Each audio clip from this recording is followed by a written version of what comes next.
ዛሬ እስኪ አንድ ነገር ልንገራችሁ ማለት ነው። አንድ ነገር ልበላችሁ ዛሬ ማለት ነው። እንዴን ያስባችሁ የምታውቁ ሰዎች ካላችሁ አንድ ነገር ልበላችሁ። እኛ የሰው ልጆች ከእንስሳ የምንለየው በምንድን ነው? እንስሳዎችም ያላህ ፍጡር ናቸው፣ እኛም ያላህ ፍጡር ነን። አላህ ነው የፈጠረን ሁላችንንም። ግን እኛ ከእንስሳ በምንድን ነው የምንለየው? እንስሳ ስላችሁ ምሳሌ ውሻን፣ ከብትን፣ ብቻ በቅሎ፣ አህያ፣ ማንኛውም ነገር እኛ ከነሱ በምን እንለያያለን? እኛ በምን እንለያል ብላችሁ ታስባችሁ ታውቃላችሁ? እኛ በቃ እነሱም ይተኛሉ እኛም እንተኛለን አይደል እንዴ? እነሱም ይበላሉ እኛም እንበላለን። እኛም ደግሞ የበላነውን በመጸዳጃ በኩል እናስወግዳለን፣ አስፈላጊ ያልሆነን ነገር አይደለም። እነሱም እንደዛው፣ ማንኛውም እንስሳ እንደዛው። ትንተኛም ደግሞ እነሱም ይተኛሉ እኛም እንተኛለን፣ እረፍት እናረጋለን። ተነስተን እኛም ደግሞ የራሳችን ስራ አለን አይደለ? ምሳሌ የቀን ስራ ሰርቶ የሚያደርሰው ምሳሌ እኔ ራሴን ልወክላችሁና እኔ ራሴ አስቤ እነሳለሁ፣ አስቤ ተኛለሁ። ይሄ ስራ ቀረብኝ ያህል ቀረ ብዬ አስቤ መዳም ቤት ውስጥ ተቀጥሬ ስለምሰራ እየሰራው ነው አስቤ ማለት ነው። እንስሳዎቹ አሁን ከኛ በምን ይለያሉ? በምን ይለያሉ? አስበው እኮ እነሱም አንዲት ግመል ብትወስዱ ያቺ ግመል አስባ ጧት ትነሳለች። ጧት ተነስታ ምግቧን ትፈልጋለች፣ የምትበላውን ነገር። የምትጫንም ከሆነ መጓጓዣ ናት፣ ትጓጓዝባታል ብዙ ሰው። ውሻንም ብትወስዱ እንደዛው ሌሊት ላይም ሆነ ቤት ይጠብቃል። እንግዳ የሆነ አውሬ ነገር ምናምን ሲመጣ ቤት ይጠብቃል፣ ቤት ይጠብቃል። ቀን ላይ ምናምን ቲጮህ ከዋለ ማታ ላይ ረፍት ያደርጋል። እንዲሁም ደግሞ ቀንም ቢሆን ሰው ከመጣ የማያውቀው ሰው ከመጣ ያኔ ቤት ውስጥ የሌለ ሰው ማለት ነው። ውሻ ምሳሌ አይታችሁ ከሆነ ቤት ውስጥ ያለ ሰው ሲመጣ አይጮህም። የሆነ የዳር ሰው የማያውቀው ሰው ሲመጣ ነው የሚጮኸው አይደል እንዴ? ያሁን እሱ አስቦ ነው ማለት ነው። አስቦ ነው እንግዲህ የዳር ሰው መሆኑን አስቦ አውቆ ነው ግቢ የሚጠብቀው። እንደዛው በቃ አህያንም ብትወስዱ እንስሳንም ብትወስዱ በቃ በጎችንም ብትወስዱ እንደዛው ነው። እና እኛ ከነሱ የምንለይበት በምንድን ነው? እኛም አስበን ተነስተን ስራ እንሰራለን፣ እንበላለን አይደለ? እንጸዳዳለን። የሆነ አላስፈላጊ ለኛ አላስፈላጊ የሆነው ነገር ይወጣል በመጸዳጃ በኩል። የእነሱም የእንስሳዎችም ስታው እንደዛው አስበው ሁሉን ነገር ያደርጋሉ። እንስሳዎች ሲርባቸው ይጮሃሉ። እኛም ከራበን እኮ ኡኡ ነው የምንለው አንልም እንዴ? እንላለን እኮ። እና እኛ ሀዲያ በምንድን ነው የምንለየው? በምንድን እንለያለን? በምን እንለይ ይመስላችኋል? ማለት ማንኛውም እንስሳ ብትወስዱ ማንኛውም እንስሳ በቃ ያላህ ፍጡር ነው። እኛም ደግሞ ሰዎች ያላህ ፍጡር ነን። ግን እኛና እነሱ በምንድን ነው የምንለየው ነው ጥያቄው። እኛ በምን እንለያለን? እነሱ በምን ይለያሉ? መተኛት እረፍት ያደርጋሉ። በእረፍት እንዳትሉ እኛም እረፍት እናደርጋለን። እንስሳዎችም ግመልን ብትወስዱ ስትጫን እቃ ስታጓጉዝ ሰው ዘብጧት ምናምን ስትሄድ ትውልና ከዛ ማታ ላይ ትተኛለች። አዳሯንም የምትጫን ከሆነ ቀን እረፍት ወስዳ ትተኛለች አይደል እንዴ? እኛም እንደዛው። ግን እኛ አላህ ሱብሓነሁ ወተዓላ ከእንስሳቶች ለየት አድርጎ የፈጠረን በምንድን ነው? በምንድን ነው አስባችሁ ታውቃላችሁ? እንደዚህ ማለት እንደዚህ በቃ ተኮር ብላችሁ አይታችሁ ምናምን አስባችሁ ታውቃላችሁ? እንደዚህ ብላችሁ እኛ ከእንስሳ በምንድን ነው የምንለየው? በቃ እንስሳዎች በሙሉ አሁን ለተለያየ ነገር አገልግሎት ይውላሉ። አላህ ቀድራቸውም ሲደርስ ደግሞ ግማሹ ታርደው ግማሹ የሆነ ወርቀው ገደል ገብተው ምናምን ይሞታሉ። እኛም ደግሞ አላህ አጅራችን ሲጨርስ እንሄዳለን። ብቻ ወርቀንም ሊሆን ይችላል፣ ታመንም ሊሆን ይችላል፣ ድንገትም ሊሆን ይችላል። ብቻ የሆነ ነገር እኛ ወደ መጣንበት እንመለሳለን። እነሱም ደግሞ ይሞታሉ እንደዛው። እና ሀዲያ እኛ ከእንስሳ የምንለየው በምንድን ነው? በምንድን ነው አስባችሁ ታውቃላችሁ? እኔ እውነት ነው የምላችሁ ብዙ ጊዜ አስባለሁኝና ግን አሁን ላይ እኔ መልሱን አገኘሁት ልበላችሁ። እኛ ከእንስሳ የምንለይበት ምክንያቱ እንስሳዎች ለኛ መገልገያ ነገር ነው። አላህ የፈለጋቸው አላህ የፈጠራቸው። ምሳሌ በሐል ያኔ የተፈቀዱ እንስሳዎች ምሳሌ እንደ በግ፣ እንደ ፍየል፣ እንደ ከብት ነገር አርድን መጠቀም እንችላለን እኛ ሰዎች። ያልተፈቀዱትን ደግሞ ቆዳቸውን የተለያየ ነገራቸው ቆዳቸው ተገንጥሎ ቆዳቸው ላይ የሚተኛ ቆዳ ላይ እኮ አለ። ቆዳ ላያቸው ይተኛባቸዋል። እንዲሁም ቆዳቸው ራሱ የሚለበስበት የሆነ ነገር አለ። ብቻ ለብዙ ጥቅም ይውላሉ እንስሳዎች እና እነሱን ለእኛ ነው የፈጠራቸው። እኛን ደግሞ ለማን የፈጠረን? እኛን በብቸኝነት አላህን እንድንገዛ የእሱን ትእዛዝ እንድንተገብር ብቻ ነው አላህ የፈጠረን።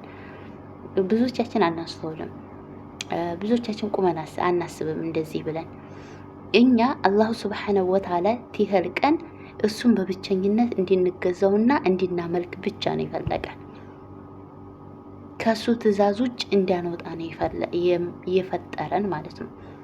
ምሳሌ ይሄ ነገር ሐራም ከሆነ አላህ የማይፈቅደው ከሆነ ይሄን ነገር እንድንተው እኛ የአላህ ባሮች እስከሆነ ድረስ ለአላህ እንድንገዛ አላህ አልቆናል ማለት ነው። ግን ብዙዎቻችን አናስተውልም። አሁን ምሳሌ እንስሶች ይበላሉ፣ ይጠጣሉ፣ ይተኛሉ፣ ይነሳሉ፣ ይጸዳዳሉ። በቃ ምን ብዬ ልበላችሁ? ምሳሌ አህዮችን ብትወስዱ የሆነ ይንከባለላሉ።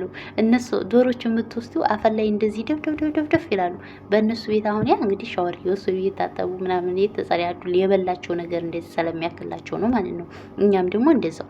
ግን እኛ ከእንስሳዎቹ የምንለይበት ዋናው ነገር አላህን በብቸኝነት ማምለክና መገዛት ብቻ ነው።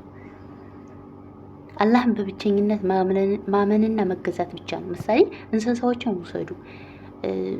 የውም ቂያማ እኛ ሰዎች እንጠየቃለን። በሰራው ነው ስራ ጀነትም ጀሃነምም እንዳለ እናውቃለን። እኛ ሙስሊሞች ጀነትም አለ ጀሃነምም አለ። ጀነትም እንገባለን ጀሃነምም እንገባለን በስራችን ማለት ነው።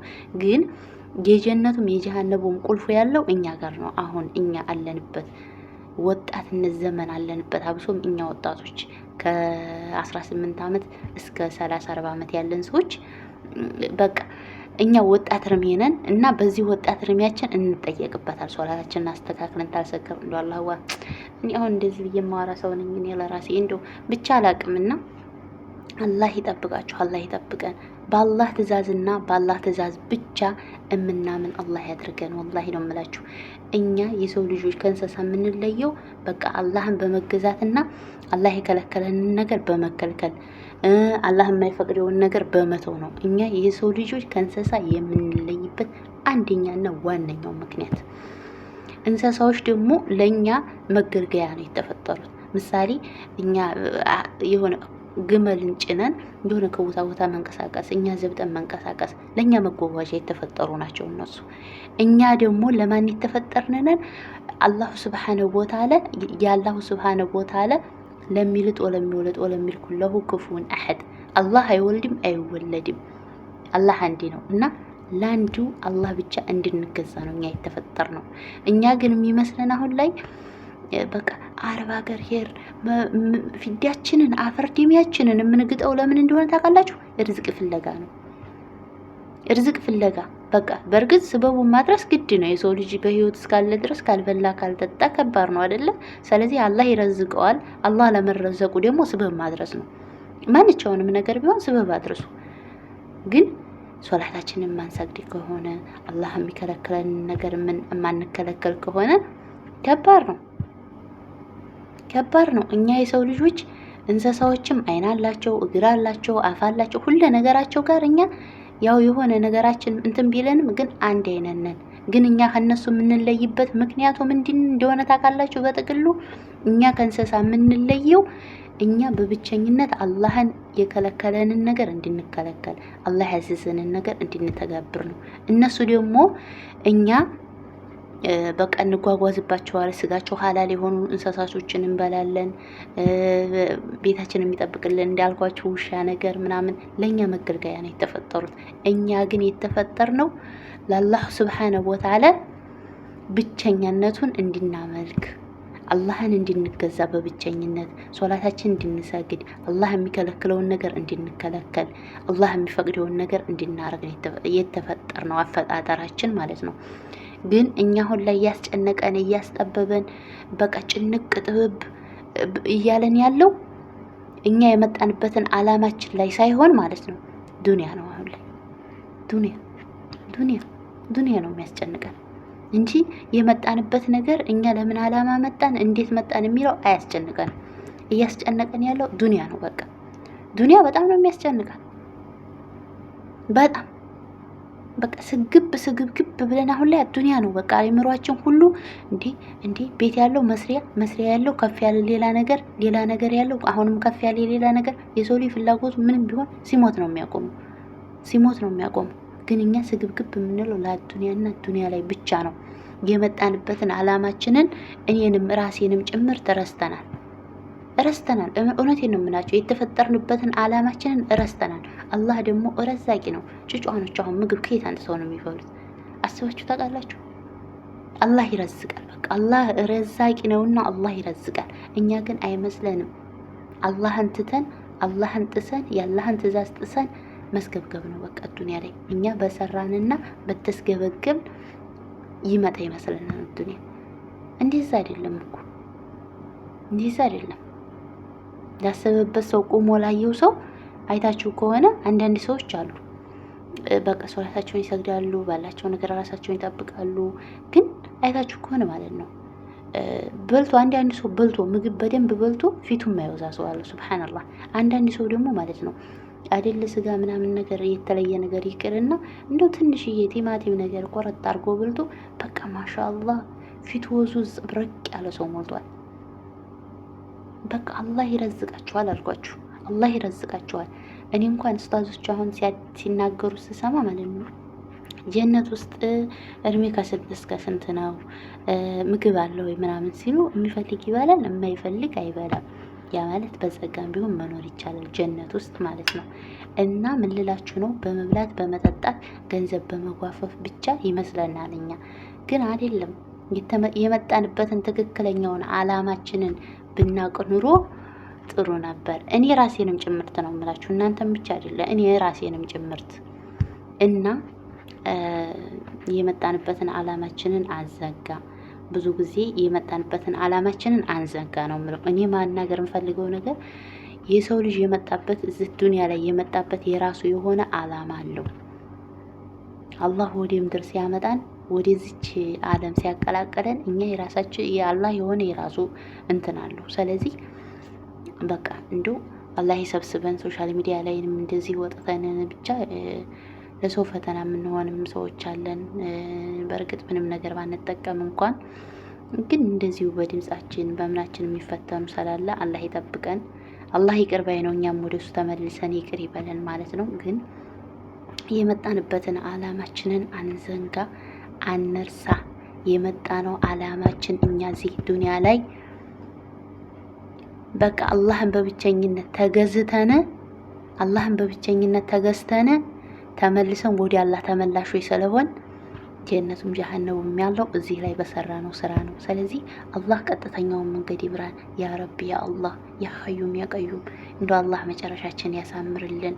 ወላሂ አላህ መጨረሻችን ያሳምርልን። አላህ ከተማችን ያሳምርልን። አሁን ላይ ያለንበት ጊዜ በጣም የሚያስፈራና የሚያሳዝን ነው። በጣም ያስፈራል አሁን ላይ ስታዩት ሁሉ ነገርና አላህ መጨረሻችን ያሳምርልን። አላህ ወንደው መጨረሻችን ይመር እና እንደዛ ነው እላችኋለሁ። ቪዲዮ ከተመቻችሁ ላይክ እና ሰብስክራይብ ሼር እንዲያደርሱ አመሰግናለሁ። ሽኩራን